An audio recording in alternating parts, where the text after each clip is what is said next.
A conferência de hoje intitula-se O Homem por Trás da Máscara, porque queremos descobrir quem é o homem por trás das cenas, que vai desempenhar um papel principal nos eventos antes da volta de Cristo. E o livro de Daniel nos dá muita informação sobre este assunto.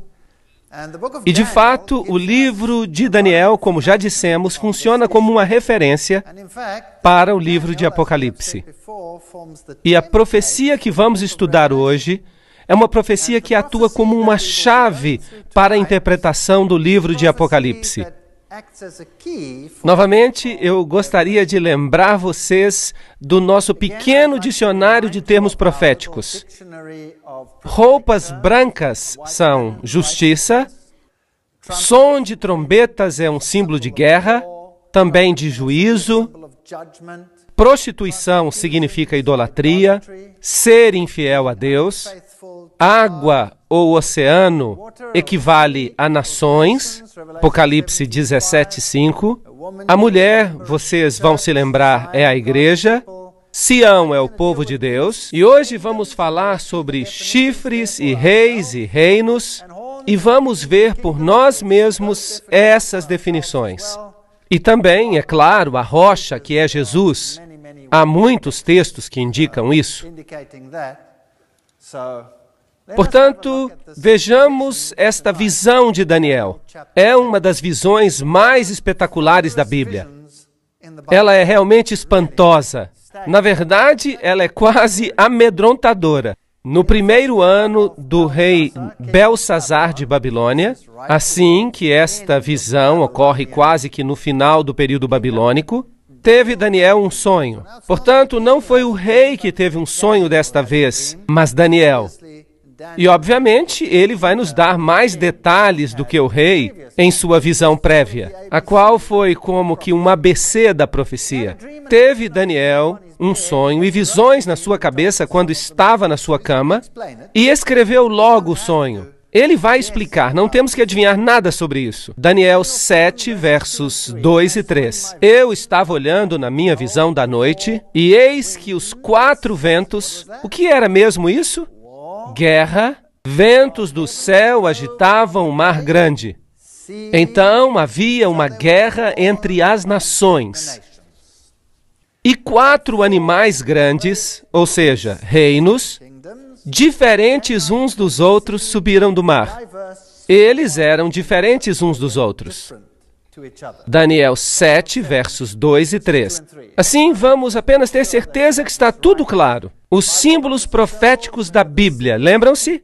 O mar são povos, nações, multidões, Apocalipse 17:15. E o vento dissemos que é guerra, e bestas são reinos, Daniel 7:17. Vamos ler estes textos para que fique tudo absolutamente claro. Apocalipse 17:15. As águas que viste são povos e nações e multidões e línguas. Portanto, este é o primeiro símbolo. Vamos até Jeremias para ver o que podemos encontrar ali. Jeremias 49:36. E trareis sobre Elão os 4 ventos dos 4 cantos do céu, e os espalharei na direção de todos estes ventos, e não haverá nação onde não cheguem os fugitivos de Elão. Verso 37. E farei com que Elão tema diante dos seus inimigos. Agora, chamamos isso de paralelismo hebreu.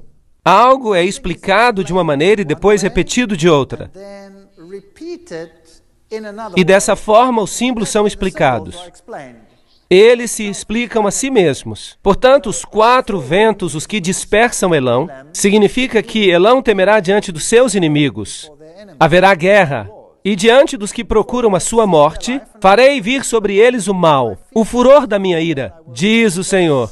E enviarei sobre eles a espada, a guerra, até que venha consumi-los. Então temos aqui o paralelismo, para ver que o mar equivale às nações e o vento equivale às guerras. Daniel 7:17. Estes grandes animais são 4 computadores em Bruxelas. Não diz nada disso. Diz, estes grandes animais são 4 reis que se levantarão da terra. Portanto, 4 reinos que virão e são descritos como animais. ou bestas. 17:23. O quarto animal será o quarto reino na terra. Portanto, esta é a definição bíblica. Não podemos interpretar estes símbolos de nenhuma outra maneira a não ser como a Bíblia diz. Assim, os quatro animais são quatro reinos que se levantarão da terra. E agora podemos olhar para os reinos e descobrir para onde ir. O primeiro era como leão, mas tinha asas de águia.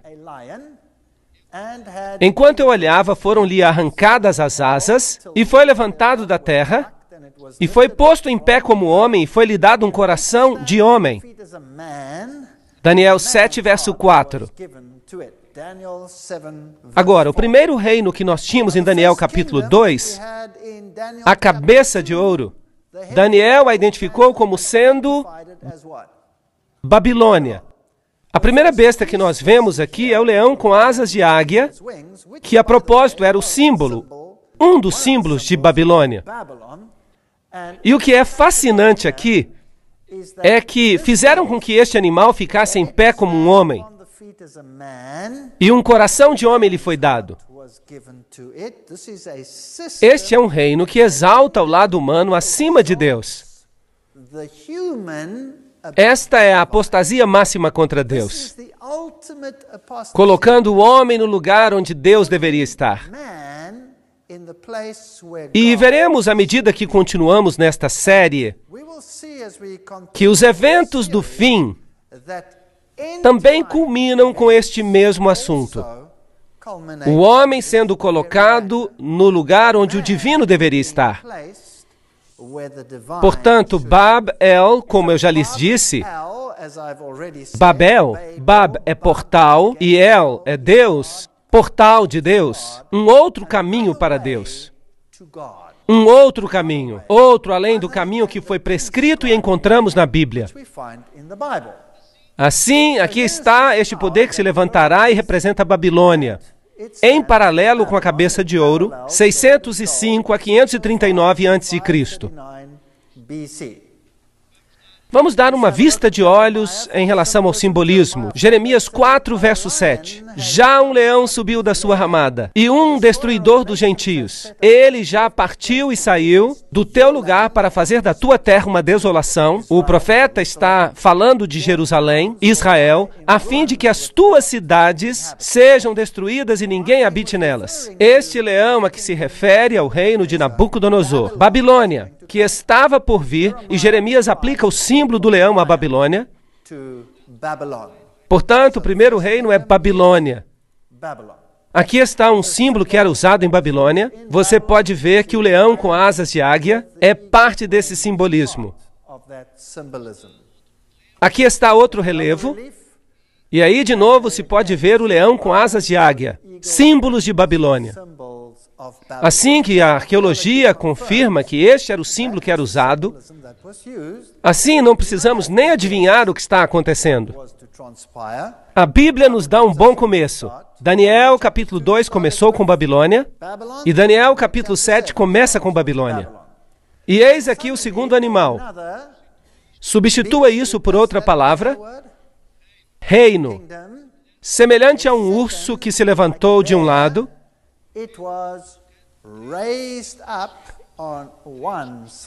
tendo na boca 3 costelas, entre os seus dentes. E foi-lhe dito assim: levanta-te e devora muita carne. Daniel 7, verso 5. E este animal vai vir e vai devorar a carne do animal anterior. Ele vai fazer guerra e vai substituí-lo. Ele tinha 3 costelas, e um lado era mais alto do que o outro. Agora, qual era o próximo reino em Daniel capítulo 2? Era a Medopérsia. Há um pouco mais de detalhes aqui. Os medos e persas eram de jugo desigual. Primeiramente, os medos foram mais proeminentes e se levantaram de um lado, e depois os persas chegaram a ser equivalentes e mesmo mais elevados, assim que não eram iguais em poder. Portanto, o animal seguinte, o reino que se levanta, seria a Medo-Pérsia. 3 costelas na sua boca. Houve 3 guerras principais associadas com as conquistas da Medo-Pérsia. A Medo-Pérsia representa, porque aqui vemos um paralelo, aos braços e peito de prata da estátua, e governaram de 539 a 331 a.C. E aqui, nas conquistas que fizeram, vemos a primeira, Lívia, conquistada dessas porções do Império Babilônio. A outra conquista foi a própria Babilônia, e a terceira foi o Egito. E eles, basicamente, assim conquistaram todo o Império Babilônio, com estas 3 conquistas, representadas aqui por 3 costelas na sua boca. Daniel 7, verso 6. Depois disso, eu continuei olhando, e eis aqui outro semelhante a um leopardo, e tinham 4 asas de ave nas suas costas, e tinha também este animal 4 cabeças, e foi-lhe dado domínio. Agora, temos aqui algo fascinante. Daniel 7, verso 6. O reino seguinte a se levantar foi, obviamente, o reino grego. E aqui ele é descrito como um leopardo.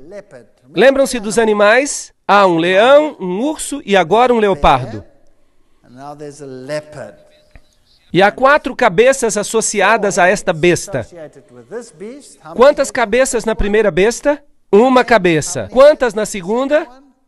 1 cabeça. Mas agora 4 cabeças. Que história interessante. Depois disso, eu continuei olhando, e eis aqui outro semelhante a um leopardo, e tinha 4 asas de ave nas suas costas, e também tinha este animal 4 cabeças, e foi-lhe dado domínio. Portanto, o reino que se levantou a seguir foi a Grécia, 331 a 168 a.C. E quando a Grécia estava no seu auge, Alexandre o Grande morreu. Depois de uma noite de bebedeira, demorou um tempinho e depois morreu. E o reino foi então dividido em 4. Os 4 generais, Cassandro, Lisímaco, Ptolomeu e Seleuco. Esta é a divisão do reino grego em 4. Fascinante. Portanto, havia 4 cabeças, assim que agora já temos um total de 6 cabeças. O leão, o urso e mais as 4 do leopardo. Igual a 6. Depois disso, Daniel 7, verso 7, eu continuei olhando nas visões da noite, e eis aqui o 4º animal, terrível e espantoso, e muito forte, o qual tinha dentes grandes de ferro. Você se lembra qual é o simbolismo do ferro? Onde é que o encontramos? Em Daniel capítulo 2. E era um símbolo do Império Romano. Aqui temos o mesmo simbolismo. Ele devorava e fazia em pedaços e pisava a pés o que subjugava. Aqui está um poderoso império, no nível político, o mais poderoso dos 4, e destruiria e devoraria, até com seus pés destruiria. E há algo muito interessante acerca disso. Daniel 7, verso 7. Era diferente de todos os animais que apareceram antes dele. E tinha 10 chifres. Certo? Não há um número de cabeças mencionado aqui, então presumimos que havia só uma, com 10 chifres. Assim que você conta todas as cabeças das bestas de Daniel 7, quantas cabeças nós temos? Temos 7 cabeças. 7 cabeças. Agora, a besta que nós encontraremos no livro de Apocalipse tem 7 cabeças. E a besta do livro de Apocalipse com as 7 cabeças também tem todos os componentes das bestas que são mencionadas aqui em Daniel. Capítulo 7. Portanto, precisamos saber que cada uma dessas cabeças e quais eram as filosofias associadas com esse período de tempo. Agora, esta besta em particular era diferente de todos os animais que apareceram diante dela. E tinha 10 chifres. Agora, os 10 chifres, como já vimos nas definições, seriam 10 reinos. O verso 24 diz, e quanto aos 10 chifres daquele mesmo reino, se levantarão 10 reis. Portanto, de Roma se levantariam 10 reinos, e depois dele se levantará outro. Portanto, depois que os 10 tenham se levantado, depois de Roma ter sido dividida em 10, um outro se levantaria, o qual será diferente dos primeiros e abaterá 3 reis. Bem, isso é fascinante. Portanto, o quarto animal se divide em 10, mas ainda é basicamente o mesmo animal. O mesmo animal se divide em 10. E deste animal, na divisão dos 10, vem outro poder. E ele é o que adiciona um aspecto diferente. Está claro? É isso que o texto diz. Qual será diferente? Diferente dos primeiros. Portanto, Roma será diferente dos outros por causa daquela besta. E ele governará por quanto tempo? Até que veio o ancião de dias e o julgamento foi dado aos santos. Esse é um longo período de tempo. Portanto, Roma governou de 168 a.C. a 476 depois de Cristo, e depois foi dividida em 10. Quantos dedos há na profecia anterior? 10 dedos. Aqui temos os 10 novamente, divididos em 10, e outro se levantará depois deles, e ele será diferente, e o sistema permanecerá por quanto tempo? Até que venha o ancião de dias. Uau! Um longo tempo. Portanto, estamos falando de um longo período de tempo. Roma governou de 168 a.C. a 476 depois de Cristo. Então foi dividida. Assim que temos exatamente a mesma sequência. Nós temos o leão que se compara à cabeça de ouro. Depois temos o urso que se compara aos braços e peito de prata. Depois temos um leopardo de 4 cabeças que representa o quadril de bronze. E agora temos um animal terrível, que representa as pernas de ferro. E os 10 dedos, quando dividida em 10, e também será diferente por causa de um outro que se levanta depois dele. Assim que é isso que temos até agora. Daniel, capítulo 7, versículos 19 ao 23. Então tive desejo de conhecer a verdade acerca do quarto animal, que era diferente de todos os outros, muito terrível, cujos dentes eram de ferro e as unhas de bronze. Portanto, havia um elemento de bronze nessa quarta besta. O bronze era um componente muito importante.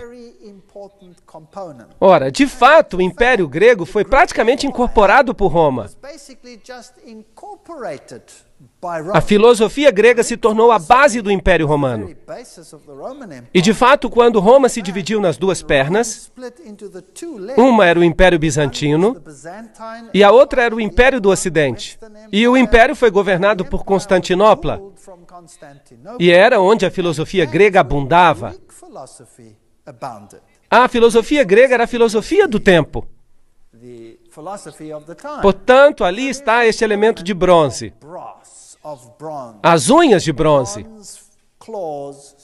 E nós encontraremos, interessantemente, estas unhas outra vez mais tarde, que devorava e fazia em pedaços e pisava a pés o que sobrava. Assim que ele queria saber mais acerca deste quarto terrível animal. O quarto animal, é-nos dito no verso 23, será o quarto reino na terra, o qual será diferente de todos os reinos, e devorará que parte da terra? Toda a terra, e a pisará a pés e a fará em pedaços. Agora, Roma, na sua forma original, tomou conta do mundo inteiro? Sim ou não? Não. E a China? E o Japão? E as Filipinas? E a Austrália? E a África do Sul? E os Estados Unidos? E a América do Sul? E essas áreas? Será que Roma governou sobre todas elas? Obviamente que não. Mas lembrem-se, a profecia não diz que seria esta Roma. Roma acaba e é dividida em 10. e que outro se levantaria e governa até quando? Até que venha o ancião de dias.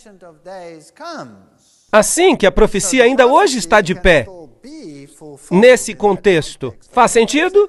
Ok.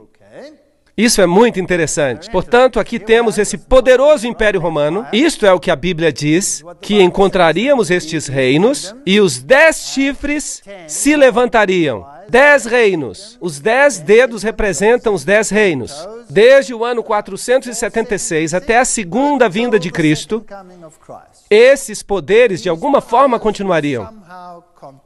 E o pequeno, depois deles, que se levantaria mais tarde, seria o elemento diferente e governaria até que o ancião de dias chegasse. Daniel 2, verso 44, lembrem-se, está falando acerca dos 10 dedos, que são equivalentes aos 10 chifres, e diz, mas nos dias desses reis, o Deus do céu levantará um reino, que não será jamais destruído, e esse reino não passará a outro povo, e esmiuçará e consumirá todos esses reinos, mas ele mesmo subsistirá para sempre. Assim que temos um paralelo perfeito entre Daniel capítulo 2 e o capítulo 7. Agora, Daniel estava se perguntando acerca disso. No verso 8 diz, estando eu a considerar os chifres, portanto, ele estava olhando para a linha de tempo para ver quando Roma era dividida em 10 componentes. E ele está olhando para esses 10 reis que se levantam do Império Romano. Eis que entre eles subiu outro chifre pequeno. De fato, se fala de pequenez. Ele era muito pequeno. E então ficou cada vez maior. Entre eles subiu. De onde ele sobe? Dentre eles. Bem, então este chifre pequeno sobe dentre os 10. Isso é muito importante, porque este chifre pequeno é o homem por trás da máscara. E este chifre pequeno sobe dentre os 10. Portanto, os 10 reinos estão lá, e ele se levanta do meio deles. Assim, que tipo de poder é esse? Este é um poder europeu? Porque os 10 chifres que se levantaram do Império Romano Ocidental, portanto, não podemos procurar este chifre no Oriente Médio, por exemplo. Podemos? Não. Podemos procurá-lo nos Estados Unidos da América, por exemplo? Não. Onde é que podemos procurá-lo? Lá onde se espera que ele se levante. Ele tem que aparecer entre os 10. Ele tem que aparecer entre os 10. E todos os 10 estão lá quando se levanta. Repare, diante do qual 3 dos primeiros chifres foram arrancados. Portanto, por causa desse poder, 3 dos que tínhamos antes são removidos. Faz sentido? Vamos ter que tirar 3. Quem vai arrancá-los? Ou como consequência de quem eles serão arrancados? Deste poder. Isso é muito importante, para que tenhamos isso tudo muito bem claro, porque não queremos cometer nenhum erro. E eis que neste chifre havia olhos, como os de homem, e uma boca que falava grandes coisas. Onde encontramos este simbolismo anteriormente? Esse simbolismo de homem. Babilônia. Lembram-se? Encontramos isso em Babilônia. Aqui há o mesmo simbolismo, neste poder. O homem se levantará outra vez, mas assim mesmo acima do Altíssimo, e tomará o lugar do Altíssimo. Esta é uma nova Babel, um outro portal para o céu. O homem exaltando a si mesmo acima do divino e falando grandes coisas. Ele está falando contra Deus. Portanto, agora temos algo da história. Ele se levanta da divisão do Império Romano. Uma vez que está dividido em 10, então só depois que ele faz a sua aparição. 3 deles são um incômodo para ele, e eles são eliminados sob a sua influência. E então ele se levanta como um cogumelo e põe o humano acima do divino. Isto é o que está escrito. Isto é o que está sendo dito aqui. E quanto aos 10 chifres, daquele mesmo reino que se levantarão, serão 10 reis, e depois dele se levantará outro. Pergunta, ele se levanta do remanescente do Império Romano ou do remanescente do Império Grego? Império Romano. Império Romano. Não se esqueçam disso. A rocha também atinge os pés. Ela atinge os pés de que império? Do grego ou do romano? Do Império Romano? Portanto, se você já sabe disso, será capaz de resolver metade dos problemas das falsas profecias que há ao redor do mundo, que dizem que o anticristo se levantará, ou melhor, que se levantou no passado, no tempo da Grécia. Não, não, não, não. A Bíblia não diz isso. A Bíblia diz que ele se levanta quando? Uma vez que Roma seja dividida nos seus componentes. Isto é o que a Bíblia diz. E governa até que venha o ancião de dias. Ele já está aqui agora? Bem, deveria estar. Claro, ele já deve estar por aqui. E alguns ainda estão esperando por ele. Para quê? Ele já está aqui. Não precisamos esperar. Deveríamos ser capazes de dizer, ali está ele. Isso é muito interessante. Portanto, ele será diferente dos primeiros. Portanto, o aspecto é diferente na quarta besta, que é feito por quem? Por ele mesmo. E por que é diferente? Ele é o responsável por serem removidos 3 reinos inteiros. Bem, vocês se lembram dos reinos, os anglo-saxões, os francos, os alemanos, os lombardos, os ostrogodos, os érulos, os burgúndios, os visigodos, os suevos e os vândalos. Havia 10 deles. Mas havia alguns que eram terrivelmente opostos a esse poder. O principal deles eram os érulos, de 493 depois de Cristo. Olhem onde eles governavam. Esse povo tinha uma filosofia interessante. E esta filosofia diferia substancialmente da filosofia deste outro poder do chifre pequeno.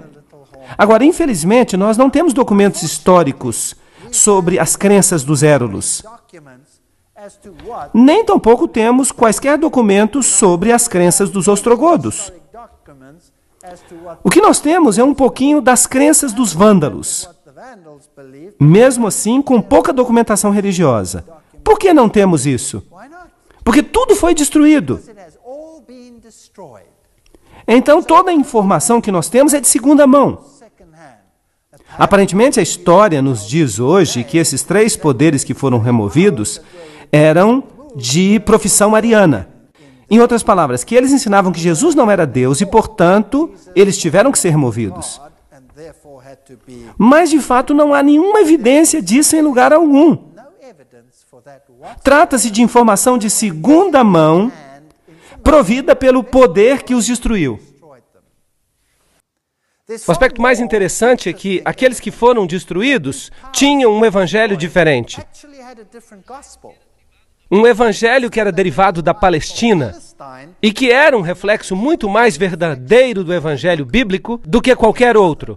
E é possível que eles tivessem um cristianismo derivado diretamente da fonte original. E talvez por isso tiveram que ser removidos.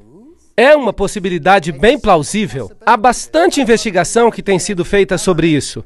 E eu não sou totalmente contra esta ideia.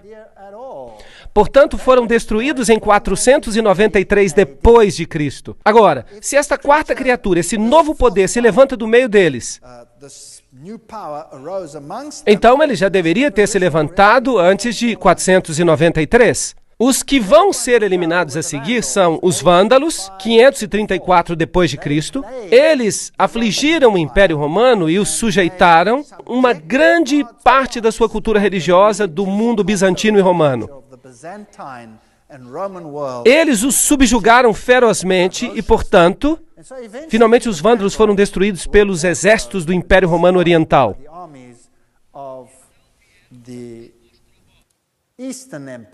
E então vieram os ostrogodos. Eles foram os últimos. Os ostrogodos governaram até 538 depois de Cristo.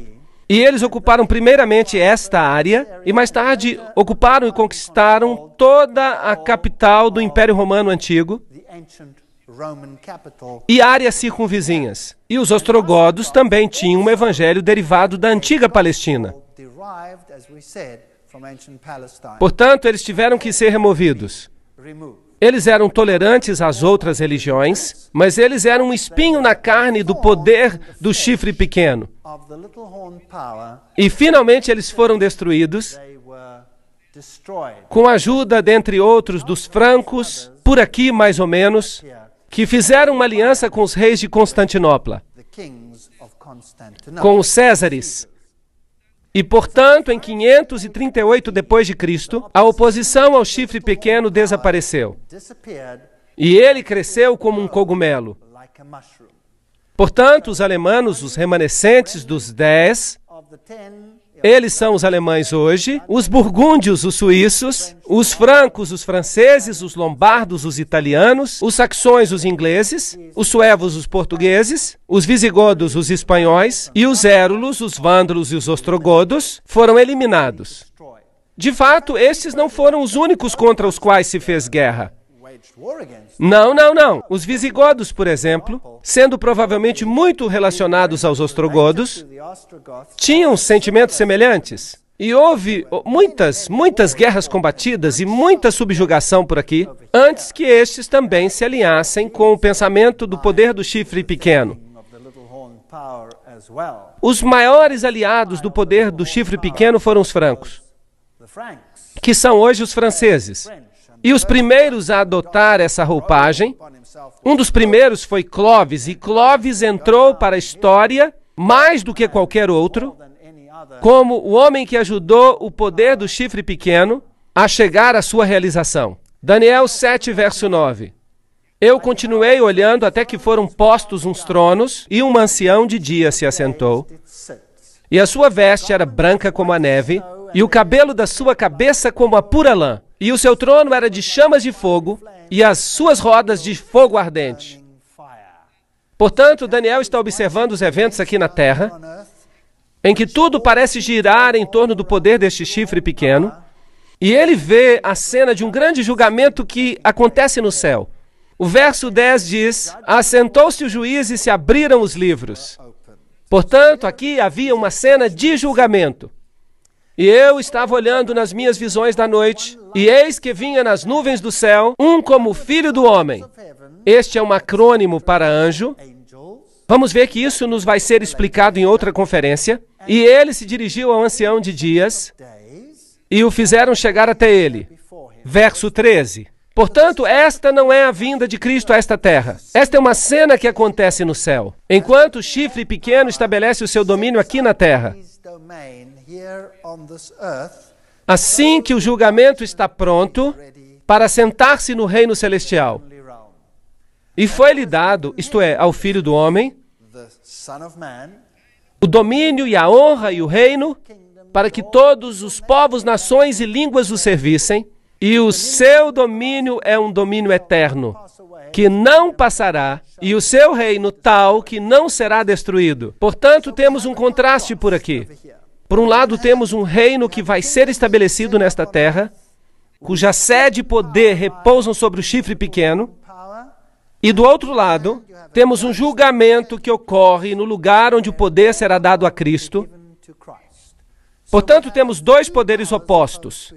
Cristo, o grande vencedor ao final, e o anticristo, que trabalha e vão um contra o outro. Um estabelece o seu reino sobre a terra, e o outro estabelece o seu reino eterno que nunca será destruído. Mas os santos do Altíssimo receberão o reino e o possuirão para todo sempre e de eternidade em eternidade. Daniel 7, versículo 18. Lindo simbolismo, muito poderoso. Agora vamos dar uma olhada às referências de Paulo ao homem do pecado. Em 2 Tessalonicenses, capítulo 2, versículos 1 a 10, Paulo descreve esse poder do anticristo que se levantará. Ora, irmão, rogando pela vinda do nosso Senhor Jesus Cristo e pela nossa reunião com Ele, que não vos movais facilmente do vosso entendimento, nem vos perturbeis por espírito, nem por palavra, nem por epístola, como se este dia de Cristo já estivesse perto. Percebem que alguns, mesmo nos dias de Paulo, ensinavam que o dia do Senhor estava perto. E alguns estavam pregando que Cristo já estava reinando. E Paulo diz, não, não, não, não. Há algumas coisas que têm que acontecer primeiro. Portanto, o dia de Cristo não chegar ainda. Ninguém de maneira alguma vos engane, porque não será assim a vinda do Filho do Homem, sem que antes venha a apostasia. Portanto, primeiro, então, a igreja entraria em apostasia, e se manifeste o homem do pecado, o filho da perdição. Apenas 2 homens na Bíblia são chamados de filho da perdição. Apenas 2. Um é o homem do pecado e o outro foi Judas. Agora, como traiu Judas a Jesus? Com um beijo. Veja, Judas pretendia passar-se por um deles. E depois traiu a Jesus. O outro, você acha que é possível que ele se faça passar por discípulo, mas depois traia Jesus com um beijo? Acha que isso seria possível, só que numa escala maior? Então, que ninguém vos engane de maneira alguma, porque não será assim antes que venha a apostasia. A apostasia na igreja, e se manifeste o homem do pecado, filho da perdição, qual se opõe e se levanta contra tudo que se chama Deus, ou se adora, de sorte que se assentará como Deus no templo de Deus, querendo parecer Deus, com Deus. Portanto, aqui está uma autoridade presunçosa que assume o poder. De fato, este poder dirá, eu sou um outro Deus nesta terra. E a salvação é através de mim.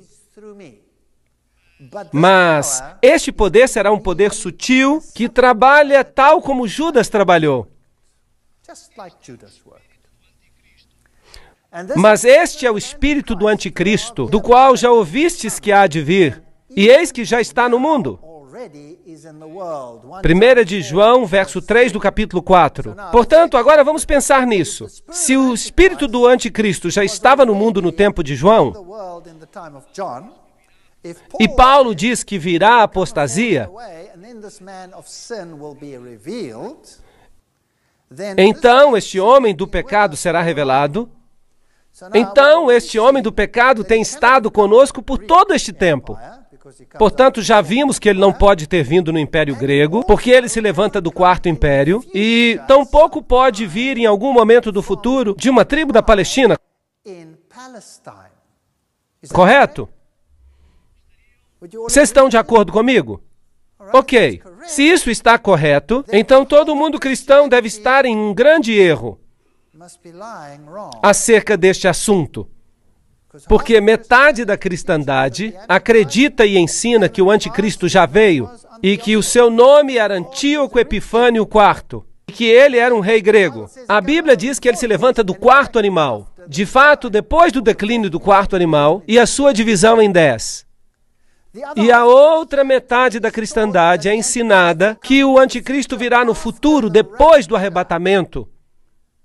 Agora, nós temos aqui um problema, porque esta não é sequer a mesma igreja cristã, mas aqui diz na igreja primitiva que ele já estava no mundo e agia de maneira clandestina na igreja cristã primitiva. Portanto, nenhuma dessas posições pode estar correta. Paulo continua, não vos lembrais que estas coisas vos dizia enquanto ainda estava convosco? E agora vós sabeis o que o detém, para que a seu próprio tempo seja manifestado. Portanto, algo está detendo, impedindo que este poder se levante. Algo está detendo este poder, porque já o mistério da iniquidade opera. Portanto, este poder, este iníquo e misterioso poder, já estava operando no mundo no tempo de Paulo. Portanto, este não é um poder futuro, que virá apenas no fim dos tempos. Não, não, não. Ele tem que estar aqui. Ele já está aqui há todo este tempo. Somente há um que resiste até que do meio seja tirado. Vemos na versão Almeida Revista e Atualizada. E aguarda que somente seja afastado aquele que agora o detém. Portanto, havia um poder segurando de alguma forma este poder do chifre pequeno para que ele não se manifeste. E Paulo lhes tinha dito quem era esse poder. Não vos lembrais que estas coisas vos dizia, mas ele não menciona isso aqui. E então será revelado o iníquo, a quem o Senhor desfará pelo sopro da sua boca e aniquilará pelo esplendor da sua vinda. Portanto, este poder será levantado quando algo que o detém seja tirado, ou algum poder que o está detendo, e este poder será destruído por ocasião da segunda vinda de Cristo. A esse cuja vinda é segundo a eficácia de Satanás, com todo o poder e sinais e prodígios e mentiras, esta é uma história interessante, com todo o engano da injustiça para aqueles que perecem, porque não receberam o amor da verdade para se salvarem. Ou será possível que este poder engane a todo mundo quando eles aceitam um evangelho que é baseado em valores humanos e não em valores divinos? Em critérios humanos e não em critérios divinos? Será que isso é possível? Aqui nós temos um ponto em que Paulo, estamos lendo Romanismo e Reforma de Gratian. Paulo afirma a existência de conhecimento na igreja primitiva. A igreja primitiva sabia, diz ele, qual era o obstáculo. A igreja primitiva nos diz o que ela sabia sobre isso. E ninguém pode se colocar hoje numa posição de contradizer esse testemunho, que Paulo tinha pela palavra da boca somente, dito aos Tessalonicenses. Isto é um ponto em que só a tradição antiga pode ter autoridade. A especulação moderna não tem qualquer relevância nesse assunto. Hoje as pessoas estão dizendo, bem, o que poderia tê-lo detido? Talvez fosse o Espírito Santo. Por que haveria de ser o Espírito Santo? Havia um poder a detê-lo. E quando este poder é removido, o anticristo se levanta e permanecerá até que o Senhor venha. Então, o que os pais da igreja sabiam e que Paulo lhes disse verbalmente? Ele lhes disse, mas não escreveu. Bem, vamos ver o que dizem os pais da igreja primitiva. Tertuliano, um apologista cristão de 200 depois de Cristo, em A Ressurreição, diz: ele que resiste deve resistir até que do meio seja tirado. Que obstáculo está lá senão o Estado romano? A queda do qual, dividido em 10 reinos, deve então introduzir o anticristo.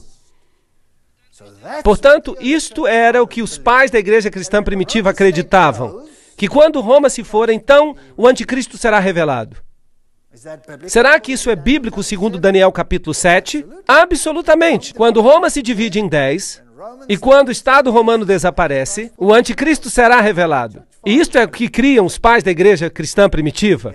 Tá outro, João Crisóstomo, um sermão sobre 2 Tessalonicenses 2. Ele foi bispo em Constantinopla, em 390, e diz: há somente um que impede agora até que seja tirado do caminho, que é quando o Império Romano é tirado do caminho, então ele virá, o anticristo. Aqui temos outros. Edward Elliot, que escreve um comentário sobre Apocalipse em 1862 e diz: nós temos um testemunho concordante com os primeiros pais, Irineu e dos discípulos de São João, dizendo a Crisóstomo e Jerônimo, quanto a como isto era entendido, acerca do poder imperial que governava e residia em Roma. Assim, isto é uma verdade bem simples. Quando Roma cai, o anticristo vem. Enquanto os Césares mantiveram o poder imperial, era impossível para o anticristo levantar-se.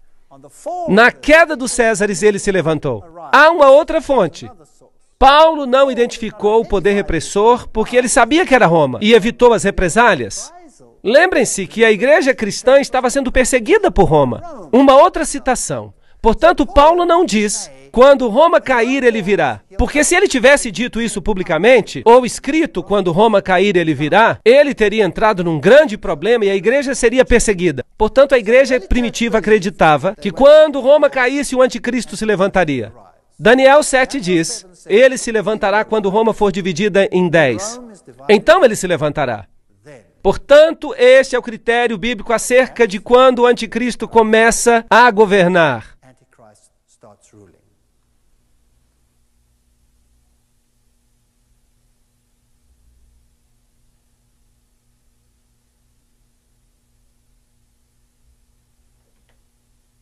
Vamos falar agora acerca do poder deste chifre pequeno. Aprendemos até agora que ele se levanta quando? Quando Roma é dividida. Aprendemos que ele vem dessa divisão e que se levanta dentre os 10 chifres. E aprendemos que será diferente dos primeiros. Daniel 7:24. E que este poder estará conosco até que Jesus venha. Isto significa que ele já se levantou e está entre nós hoje.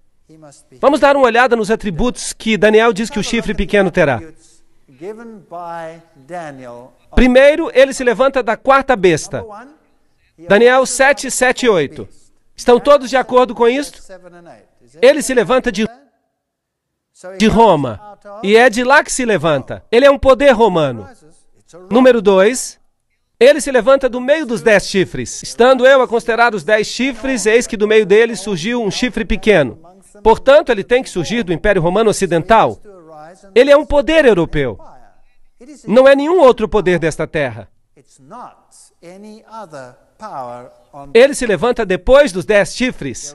Assim que ele assume a sua posição de poder, em algum momento depois de 476, depois de Cristo. E depois deles se levantará outro. É o que diz o verso 24. Ele é diferente dos outros, o qual será diferente dos primeiros. Verso 24. Este é o quarto critério. Aqui está um outro critério.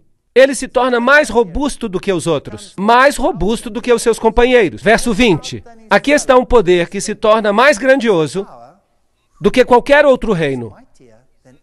E sabem de uma coisa? Não é difícil ver o que a Bíblia está dizendo. Incômodo, talvez, mas não é difícil. Ele arranca 3 reinos, diante dos quais caíram 3. Verso 20. Ele tem olhos como de homens e fala grandes coisas contra o Altíssimo. Verso 25. Portanto, ele se exalta a uma posição onde Deus deveria estar. Primeiro, ele substituiu os preceitos divinos por preceitos humanos. Então, traça um caminho para o céu através do qual, pelo poder do homem, e não pelo poder de Deus, se atinge. Este é um assunto muito, muito sério.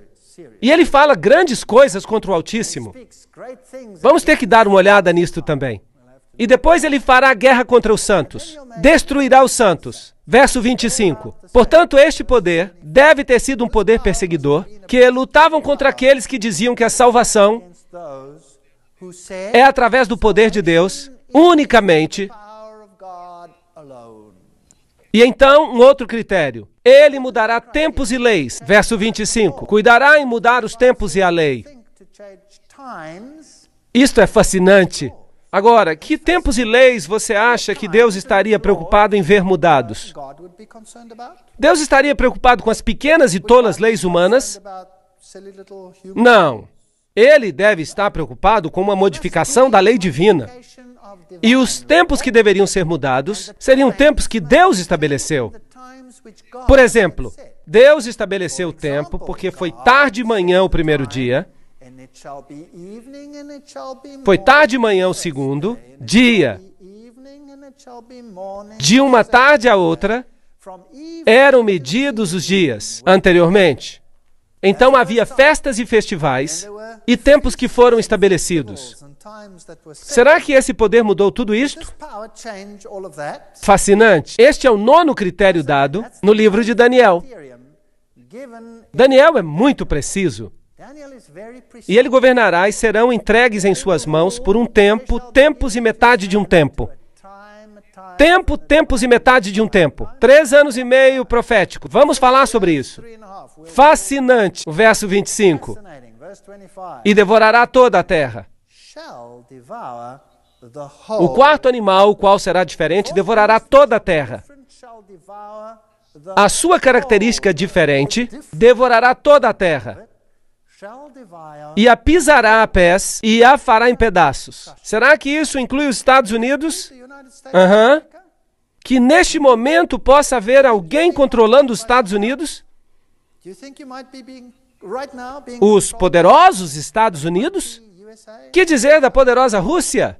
Ou de qualquer outra nação poderosa? Talvez a China? Vocês acham que podem estar sendo controlados por mais alguém neste momento? E isso vai existir até o fim, até que venha o ancião de dias, no verso 22.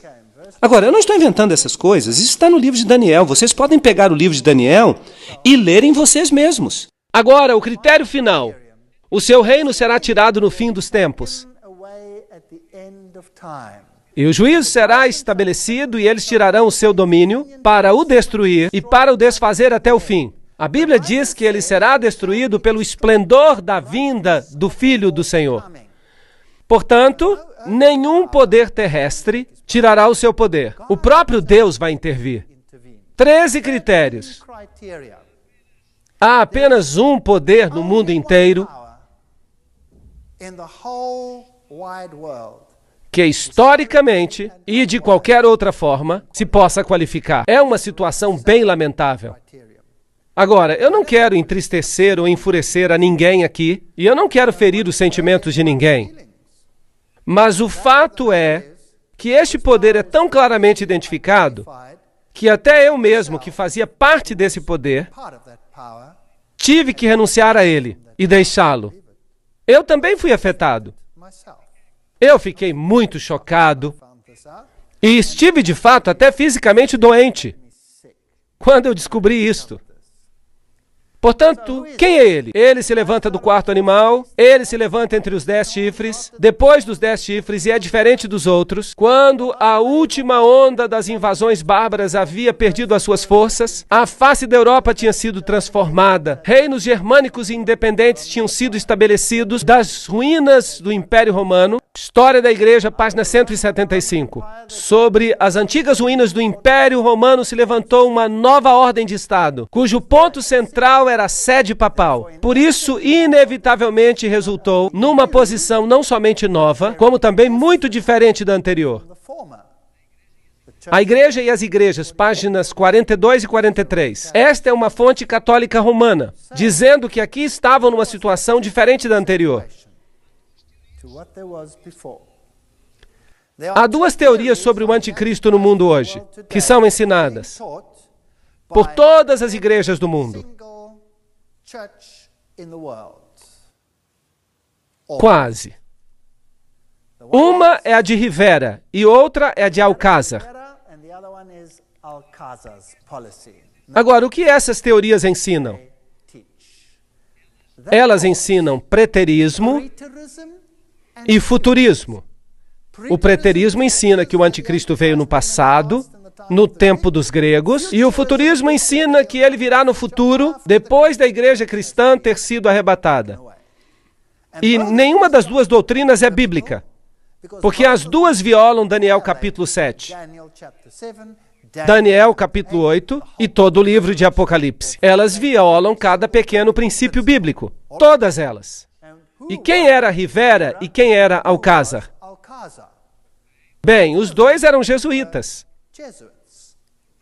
Portanto, essas são doutrinas estabelecidas no mundo, depois da Reforma, pela própria Igreja Romana, para tirar a ênfase do papado e pôr em duas direções diferentes. O historiador C.C. Ecker disse: quando o Império Romano tinha desintegrado toda a sua estrutura e o seu lugar tinha sido tomado por um número de rudes reinos bárbaros, a Igreja Católica Romana não somente se tornou independente do Estado em assuntos religiosos, como também dominou os assuntos seculares, o papado e os assuntos mundiais, página 1. Portanto, aqui estava um chifre, um reino que se tornou mais robusto do que os outros e os dominou, correto? O historiador Thomas Hobbes diz: se alguém considerar o domínio mundial, perceberá que o papado não é outro senão o fantasma do falecido Império Romano, sentado e coroado sobre a tumba do mesmo. Ok. Portanto, Roma, na verdade, não se foi. Ela é chamada de Igreja Católica Romana. Certo? Portanto, Roma não se foi totalmente, de fato. Leviatã, página 457. será diferente dos primeiros. Nós vemos que é isto que Roma diz. Sim, nós somos diferentes, pois agora somos um poder religioso que exerce influência política. Mais robusto do que os seus companheiros. Daniel 7:20. Ele seria mais poderoso do que os outros reis. Os reis da Europa curvaram-se ao papado? Sim. Algumas vezes sim, outras vezes não. E se não, eles eram finalmente subjugados e tinham que se curvar. Se não, eles tinham que finalmente vir, como Frederico da Alemanha, que teve que ficar descalço, na neve, à espera de uma prorrogação para ter o seu reino de volta. Nos Concílios Sacrossantos, volume 13, Roma diz: nós definimos que a Santa Sé Católica e o Pontífice Romano têm a primazia sobre que parte do mundo? Todo o mundo. Interessante. O vigário do encarnado Filho de Deus, sumo sacerdote ungido e supremo governador temporal, o Papa, sentou-se no seu tribunal para julgar imparcialmente nação e nação, povo e príncipe, soberanos e súditos. Cardeal Henry Manning, em O Poder Temporal do Vigário de Cristo. Portanto, será que eles afirmam que estão controlando todos os outros reinos? Sim ou não? Sim. Eles mesmos alegam isto. As chaves deste sangue, João Paulo II versus Rússia e o Ocidente, para controlar a nova ordem mundial. Mahaki Mortimer é professor pontífice na Universidade Gregoriana, em Roma, e ele está dizendo isso, não eu.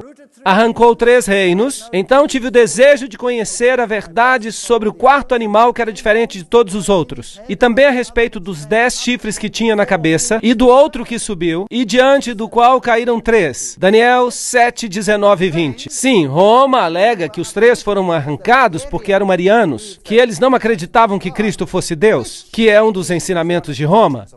Mas veremos que este é apenas um elemento esotérico de Roma.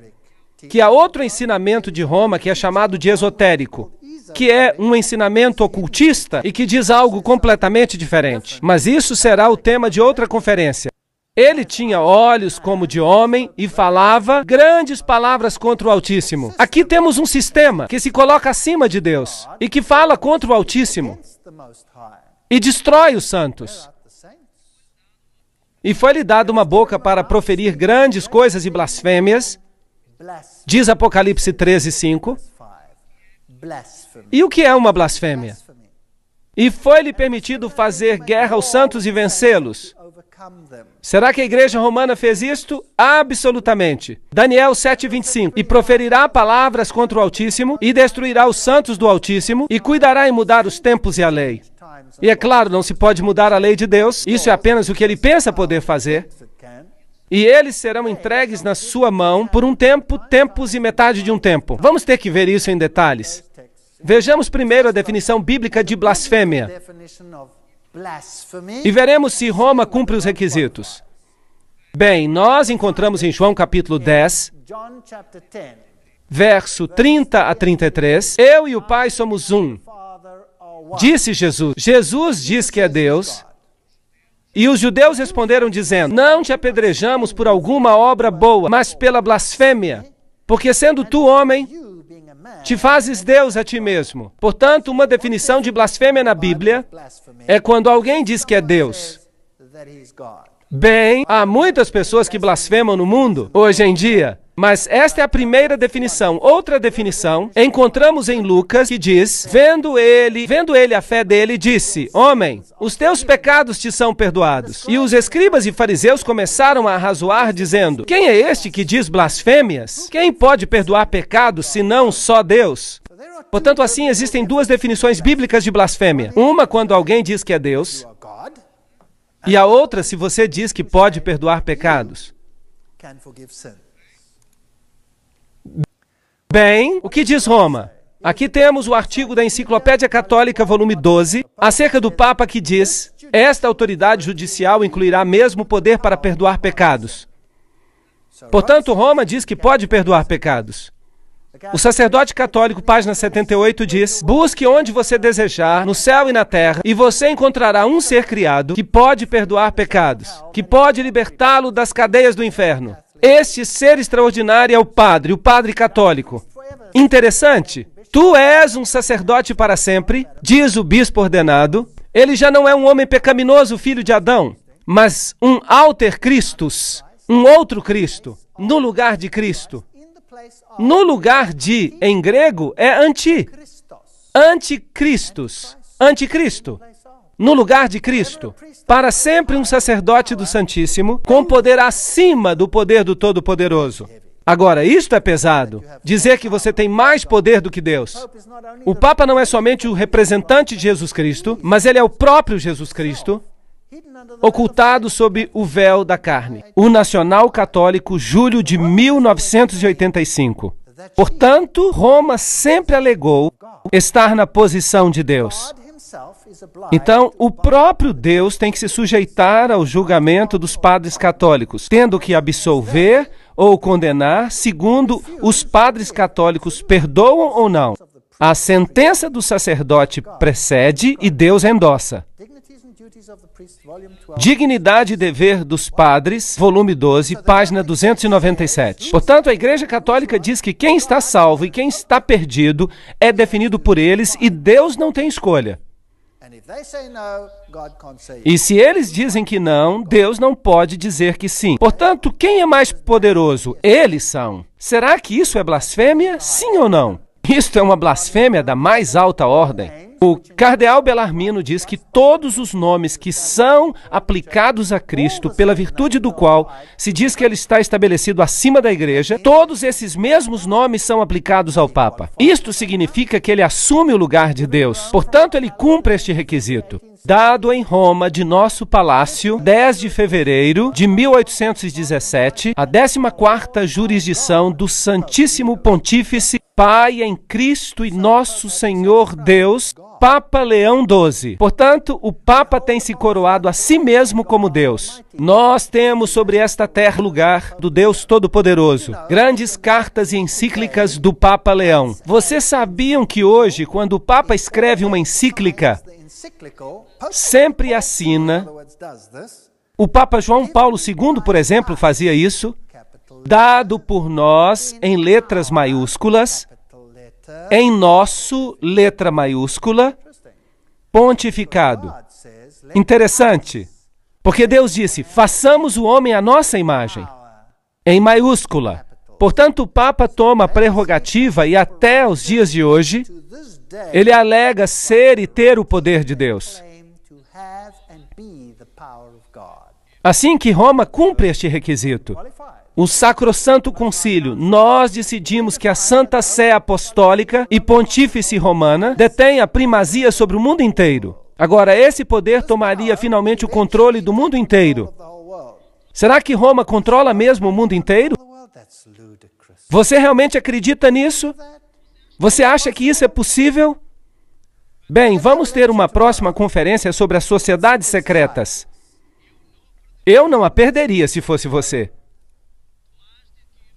Tomás de Aquino escreveu O Poder Secular, que é um grande filósofo católico citado mais de uma vez por João Paulo II, mais do que qualquer outro filósofo da Igreja Católica. Ele escreve, o poder secular é sujeito ao poder espiritual, assim como o corpo é sujeito à alma, e, portanto, não é usurpação de autoridade que o prelado espiritual interfira em coisas materiais, concernente àquelas questões em que o poder secular está sujeito a ele. Portanto, todo mundo está sujeito a Roma. O Concílio de Trento declarou, todo o domínio temporal é dele. O domínio, a jurisdição e o governo da terra inteira, tudo isso é seu por direito divino. Todos os soberanos da terra são seus súditos e devem se submeter a ele. Isso foi o Concílio de Trento. Isso foi o que determinou o ataque da Reforma. Aqui temos uma senhorita que disse, Jesus disse, eu sou o bom pastor. E essa senhorita disse, é como estar com Deus. Quando viu João Paulo II, ela destruiria os santos. E lhe foi permitido fazer guerra aos santos e vencê-los. Bem, novamente Tomás de Aquino disse que hereges convictos deveriam ser condenados à morte, tão certamente quanto outros criminosos. A Igreja Católica, ela respeita a consciência e a liberdade, mas não obstante, quando confrontada pela heresia, ela tem que recorrer à força, à punição corporal, à tortura. Ela acendeu na Itália as piras funerárias da Inquisição. Um professor católico, Alfred Ballard, em A Igreja Católica, Renascença e Protestantismo. Sim, ela o admite. Aqui está, La Chiesa del Gesù, a sede dos jesuítas. Aqui está o juramento que é feito pelos jesuítas. Basicamente diz que se podem livrar de qualquer rei herege no mundo inteiro, de qualquer estado livre e soberano, ou governo que não queira se submeter ao papado. E qualquer pessoa que não se submeta à autoridade do pontífice romano pode ser seguramente destruída. Portanto, a igreja governou como uma mulher governando sobre reis, que é como ela se descreve a si mesma, através da história. A Inquisição, bem, a Inquisição nos diz que ela destruiu os santos. A Torre de Londres, a Haia e os Países Baixos. Qual é a definição de heresia? Do grego hairesis, escolha, uma decisão por si mesmo, o que crer ou praticar. Portanto, quem deve decidir por você? Roma deve decidir por você naquilo que você deve crer ou fazer. Bem, e se você não se alinha com isso, você deve ser eliminado, deve ser erradicado. Bem, estamos avançando para momentos espantosos no mundo em que vivemos hoje. Estes são alguns instrumentos de tortura que eram usados. Terríveis, estas pinças por aqui que se abriam e poderiam se fechar como dois pequenos baldes, fazendo uma pequena bola, e eles colocavam brasas quentes ali, e então as ajustavam desta maneira. Agora notem aqui os grilhões para os tornozelos e as pontas para dentro, elas iam diretamente até os ossos. Eles eram muito malvados. Esta aqui era para o pescoço, e a apertavam com parafusos, e iam direto ao pomo de Adão. De fato, o general Franco, nos anos 70, na Espanha, ainda utilizava este instrumento de tortura. Dá para crer nisso? Quão primitivo o homem pode se tornar? E os cepos, e os parafusos de polegar, e esta coisa horrível por aqui, eles içavam a pessoa de cabeça para baixo, com as mãos atadas nas costas, e a levantavam desta maneira, até o alto, e a dependuravam no teto. E então amarravam esta bola a uma estante alta, esta pedra pesada, nos pés, e ela rolava para baixo e assim arrancavam os braços. Muito cruel o que eles faziam. Esta é uma representação das piras, as estacas da Inquisição, e eles mataram literalmente milhões e milhões de pessoas. Este é um famoso monumento na África, para onde os franceses huguenotes escaparam, depois do grande massacre em que os huguenotes foram massacrados. O massacre de São Bartolomeu. E eles se descreveram como uma mulher, uma igreja que escapava com a Bíblia em sua mão. E aqui as cadeias de Roma arrancadas. Bem, eu tenho algumas novidades para vocês. E cada outra mulher do planeta, falando de igrejas, está mais uma vez em cadeias. Muda os tempos e a lei. Cuidará em mudar os tempos e a lei. Daniel 7:25. Alega o Papa ter mudado a lei de Deus? Absolutamente. Decretal de translatio episcopi. O Papa tem poder para mudar tempos, para abolir as leis e prescindir de todas as coisas, até mesmo dos preceitos de Cristo. Será que isso é arrogância da mais alta ordem? Portanto, eles dizem que podem mudar essas coisas. Será que o Papa mudou os tempos? Certamente que o fez. Qual é o calendário que nós usamos no mundo hoje? Quem sabe? Utilizamos o calendário gregoriano. Quem foi Gregório? Foi um Papa. E foram os tempos mudados? Sim. Por autoridade de quem? Dos astrônomos jesuítas. E o que eles mudaram? Eles mudaram a Páscoa. Eles mudaram a Páscoa para que ela tivesse conformidade com a festa de Ishtar. E de fato, em inglês, ainda se chama assim, Easter. Ishtar. E é por isso que a paz, como se chamava a Páscoa entre os cristãos primitivos, ela era na lua nova e a Páscoa hebraica deveria acontecer em qualquer dia da semana. Agora que o Papa mudou isso, e se seguiu o simbolismo dos saduceus, que se reuniam em Alexandria, segundo ensinamentos ocultos, a Páscoa só cai no domingo, por causa da festa de Ishtar, e nunca coincide com a Páscoa original. É possível, com o calendário que tem, em algum momento da história, que ela possa coincidir com a Páscoa original. E então, que decreto faz o papado? Se ocorre a festa no dia da Páscoa original, então o Papa muda a festa em uma semana para que ela caia num domingo. Portanto, ele mudou os tempos e as festas, definitivamente. Também, desde esses tempos, nós estamos celebrando o dia de meia-noite a meia-noite, e não de pôr do sol a pôr do sol. Então, ela revogou a lei e prescindiu de todas as coisas, até mesmo dos preceitos de Cristo. O Papa pode modificar a lei divina. Pronta a biblioteca. Quem te dá direito, Senhor Papa, para mudar a lei de Deus? Os 10 mandamentos, como originalmente dados por Deus, nas primeiras tábuas, não terás outros deuses diante de mim. Então, depois há este grande mandamento que não devemos nos encurvar aos ídolos. E depois, tu não deves tomar o nome do Senhor teu Deus em vão. E o mandamento do sábado é proeminente. E então temos os mandamentos que ditam o relacionamento entre o homem e o próximo. Honra teu pai e a tua mãe, não matarás, não adulterarás, não furtarás, não dirás falso testemunho e não cobiçarás. Aqui estão os mandamentos como estão na Bíblia. Mas se você pegar o catecismo católico, verá que o segundo mandamento foi removido. Não terás outros deuses, ou seja, não farás. Ele deverá ser capaz de mudar leis, porque ele diz, eu sou o Senhor vosso Deus, não terás outros deuses estranhos diante de mim, não tomarás o nome do Senhor teu Deus em vão. Portanto, o segundo mandamento desaparece e o outro sobe uma posição. Lembra-te do dia de sábado para o santificar. Mas o que eles fizeram com este? Trataremos disso daqui a pouco. Portanto, eles só têm 9 mandamentos e para alcançar os 10, eles tomam o mandamento da cobiça e o dividem em 2. Não cobiçarás a mulher do próximo e não cobiçarás os bens do teu próximo. Fascinante. Lembrem-se que este aqui diz, não cobiçarás a casa do teu próximo, não cobiçarás a mulher do teu próximo. Eles ainda têm o descaramento de inverter a ordem do mandamento como se tivessem o direito de fazer. A enciclopédia católica diz, a igreja, depois de ter mudado o dia de descanso do sábado judaico, o 7º dia, para o 1º dia da semana, fez o 3º mandamento se referir ao domingo, porque o 2º já se tinha tirado como dia a ser guardado como dia do Senhor. Então eles mudaram os tempos, mudaram até o dia de adoração, que era o 7º dia, e foi transferido para o 1º dia da semana. Mateus 5,17 diz, não penseis que eu vim destruir a lei ou os profetas. Eu não vim para destruir, mas para cumprir, para viver esses preceitos.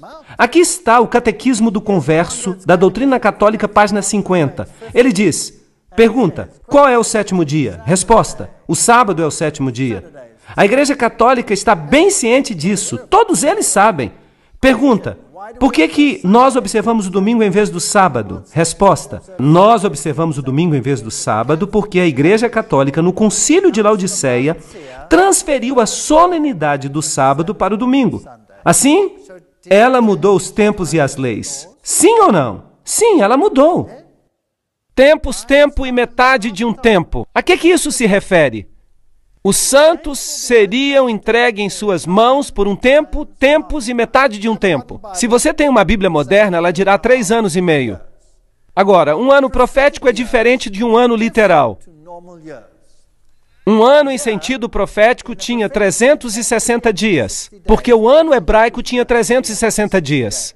Portanto, 2 vezes 360 igual a 720. Metade de um tempo, metade de um ano, 180. Ao somarmos tudo, isso daria 1260 dias proféticos. Ora, isso se transforma em 1260 anos literais. Vamos solucionar isso. Com a conquista de Roma por Belisário, começa a história da Idade Média.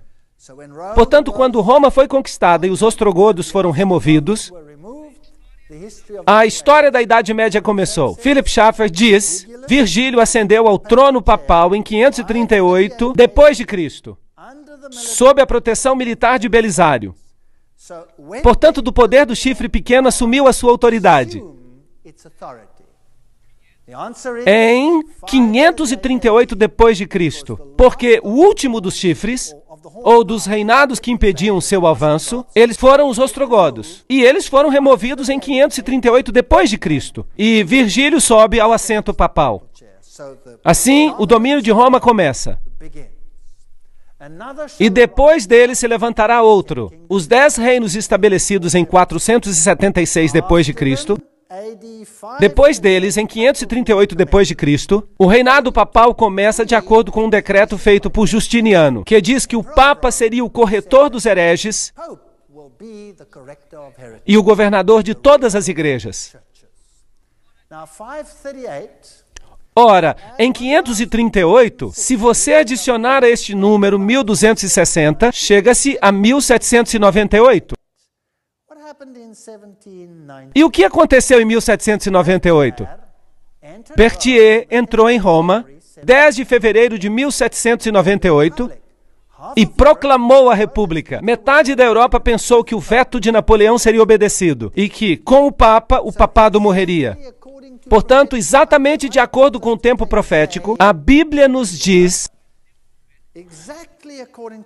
exatamente de acordo com este tempo profético, o relógio bateu em 1798 e o poder temporal do Papa foi detido por um tempo.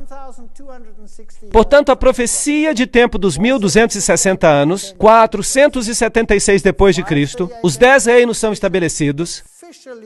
E em 538 depois de Cristo, o bispo é oficialmente reconhecido como governador de todas as igrejas, e a profecia de 1260 anos nos leva a 1798 e se cumpre. O seu domínio chega ao fim. 1260 anos estavam baseados em 1260 dias, que é o mesmo que dizer 3 anos e meio proféticos, é o mesmo que 42 meses. 42 vezes 30, esse era o mês bíblico. 42 vezes 30 também são 1260. Agora, em Apocalipse 12, nós lemos 1260 dias. Estes são 1260 dias. Em Apocalipse 12, 14, um tempo e tempos e metade de um tempo. Vejam como Apocalipse toma este tema deste poder e o traz ao coração do livro. Aqui estão todos eles. Daniel 7:25, um tempo e tempos e metade de um tempo, referentes a este poder. Daniel 12:7, um tempo, tempos e metade de um tempo. Apocalipse 11:2, 42 meses. Apocalipse 11:3, 1260 dias. Apocalipse 12:6, 1260 dias. Apocalipse 12:14, um tempo e tempos e metade de um tempo. Apocalipse 13:5, 42 meses. Todos eles se referem ao mesmo poder. Note como estão. 1, 2, 3, 4, 5, 6, 7. A Bíblia é fantástica. O que isto nos diz? Que este poder se estabeleceria como um outro Deus, porque 7 é o número da divindade. E ele assumiria todas estas características. E vi uma de suas cabeças como ferida de morte. E a sua chaga mortal foi curada. Roma recebe uma ferida e, na forma do poder do chifre pequeno, mas ela será curada. E toda a terra se maravilhou após a besta. Apocalipse 13:3. Portanto, este mesmo poder, que governou sobre os santos por 1260 dias, recebe uma ferida mortal em 1798 e se levanta novamente, e o mundo inteiro vai ser sujeito a ele. Isso é o que a Bíblia diz. E deu-se-lhe poder sobre toda tribo, língua e nação. Isso inclui os Estados Unidos? Sim, isto inclui o meu país também. Ronald Reagan e o papado fizeram uma santa aliança. É uma história fascinante. Temos que nos aprofundar nisso, com mais detalhes. Portanto, até os poderosos Estados Unidos se sujeitaram a este poder. Aqui temos uma foto simbólica, Gorbachev e o Papa. Esta é a poderosa União Soviética, saudando e reconhecendo este poder. É uma grande ideia, uma nova ordem mundial, em que as diversas nações estejam unidas em uma causa comum. Somente os Estados Unidos têm a força moral e os meios para realizá-la. No Concílio Vaticano II, que ocorreu em 1962, diz: é o nosso dever pôr em ação cada músculo para conseguir o tempo em que todas as guerras sejam completamente proibidas. Consentimento internacional. Isto é o que diz o Concílio Vaticano II. Esse objetivo, sem dúvida, requer o estabelecimento de uma autoridade pública universal, reconhecida como tal por todos e dotada de poder para salvaguardar, por parte de todos, a segurança e o respeito pela justiça e o respeito pelos direitos.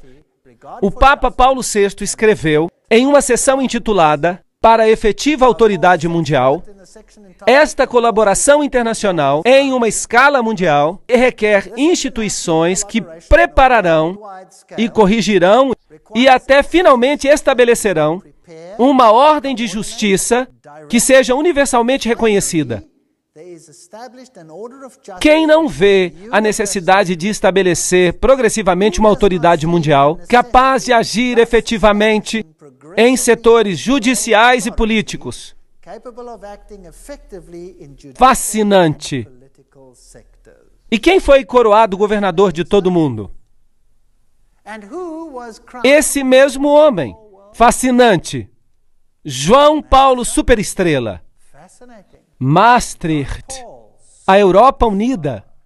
O que o mundo tem a dizer acerca disso? Por que o Parlamento Europeu tem esta construção? Uma construção muito interessante. Nós vamos ter uma conferência acerca desta situação da Europa e o que significa.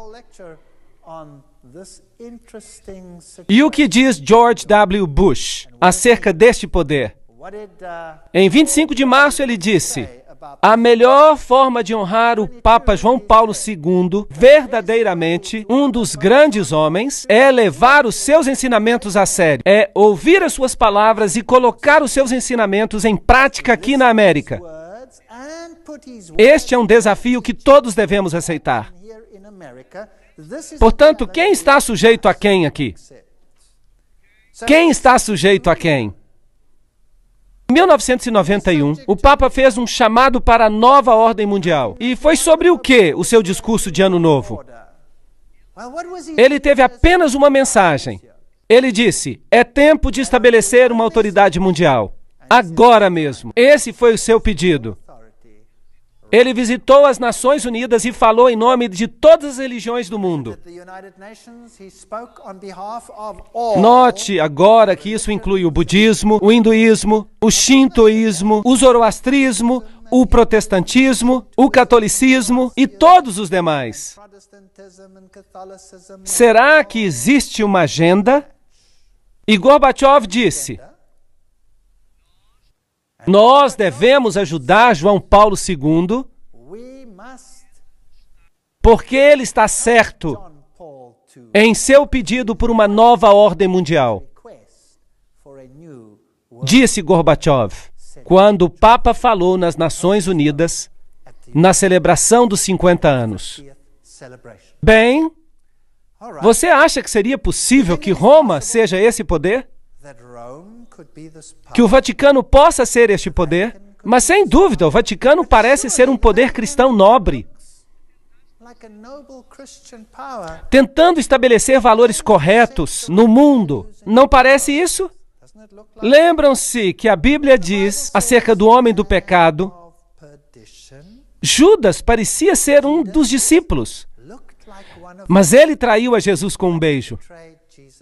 Aqui está um poder que parece ser um discípulo, mas que também poderá trair com um beijo. Nós teremos que entrar nos segredos das sociedades secretas para descobrir de que se trata. E o que ensinam os reformadores acerca deste poder? Muitos dos grandes cristãos do tempo da Reforma partilhavam essa visão da verdade profética e classificaram o anticristo como o papado romano. Dentre estes encontramos os valdenses, os hussitas, Wycliffe, Lutero, Calvino, Zwinglio, Melanchthon, os teólogos batistas John Gill, os mártires, Tyndale, Latimer. Todos eles disseram que Roma era o anticristo. Vamos ver o que disse Lutero. Eu sei que o Papa é o anticristo e o seu assento é o do próprio Satanás. O papado forma uma perseguição geral sob o poder do pontífice romano, com o propósito de fazer cair e destruir as almas. Esta é uma declaração bem direta. O que disse Calvino, João Calvino? Nós chamamos o pontífice romano de anticristo. Interessante. O que disse John Wesley? Ele é o significado da expressão o homem do pecado, que aumenta toda maneira de pecado acima de qualquer medida. É isso que disseram os reformadores. E João Knox disse que o Papa deve ser reconhecido como o verdadeiro anticristo. Bem, os reformadores não querem que ninguém se esqueça. Portanto, em Nuremberg, a sede do protestantismo, na Câmara da cidade, eles tinham uma escultura representada sobre as suas portas. E se você olhar para cá, descobrirá algo interessante. Encontrará a profecia de que estamos falando nesta conferência. De um lado, você tem um leão com asas de águia. E um governante está perto dele. E ele nos diz quem ele é.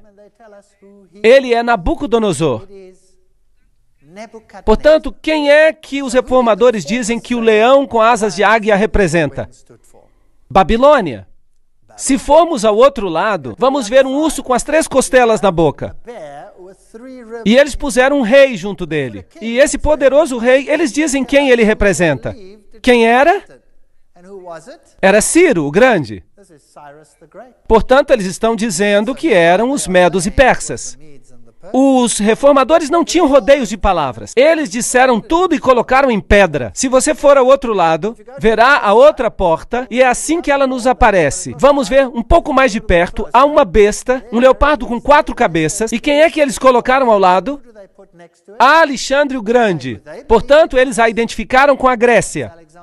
E do outro lado está uma besta terrível com 10 chifres. E eles têm um poderoso imperador ali, que é Júlio César. Então, quem é que eles disseram que era? Eles disseram que era Roma. Então, por aqui, eles têm esta pequena estrutura estranha, que surge entre eles, e ela tem a face de um homem, e tem uma pequena coroa. E não deixaram mistério sobre a identidade desta besta. Disseram que era Roma. Quem é que ainda ensina isto hoje? Ninguém. Ninguém ensina isto mais. Será que as igrejas cristãs ensinam isto? Não. De fato, elas todas se uniram no movimento ecumênico que diz: vamos aceitar Roma como nosso líder espiritual. Todas as denominações cristãs fazem parte do movimento ecumênico. E todas elas estão dizendo: vamos receber de volta as correntes. Isso é muito triste. Não deixem que ninguém os engane, de modo algum. Antes daquele dia virá a apostasia, e então será revelado o homem do pecado, o filho da perdição. Este se opõe e se exalta acima de tudo que se chama Deus ou é objeto de adoração, chegando até a sentar-se no santuário de Deus, proclamando que Ele mesmo é Deus. Isso está fazendo sentido agora?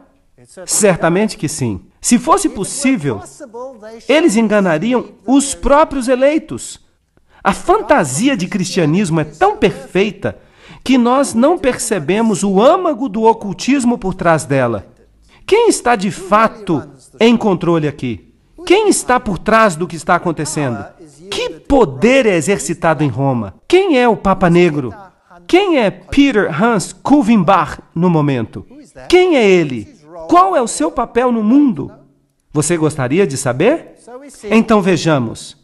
Ele devorará a terra inteira. Isso significa que a rede de intrigas deve se espalhar por todo o mundo e ele continuará até o fim.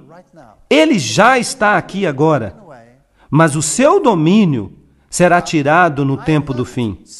Agora, eu não estou dizendo que qualquer pessoa da Igreja Católica que não está ciente de tudo isso que está na Bíblia é o anticristo.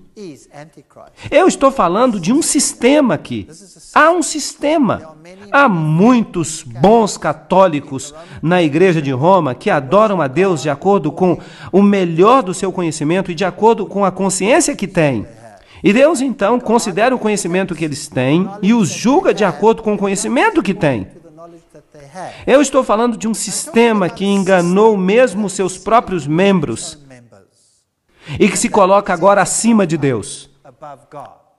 A Bíblia diz, mas o tribunal o julgará e o seu poder lhe será tirado e totalmente destruído para sempre.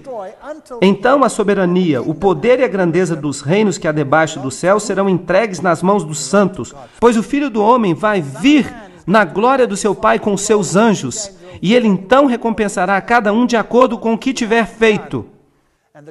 A majestade dos reinos debaixo do céu será dada ao povo dos santos do Altíssimo. O seu reino será um reino eterno, e todos os domínios o servirão e lhe obedecerão. Deus trará um fim a todas as coisas muito em breve. E para descobrir a intriga que está por detrás das intrigas, eu os convido a assistir às próximas conferências. Mesmo que você tenha ficado triste com esta conferência, é muito importante que assista às próximas conferências, porque todo este plano será revelado à medida que avancemos no livro de Apocalipse. Que o Senhor seja com você e te ajude e te guie.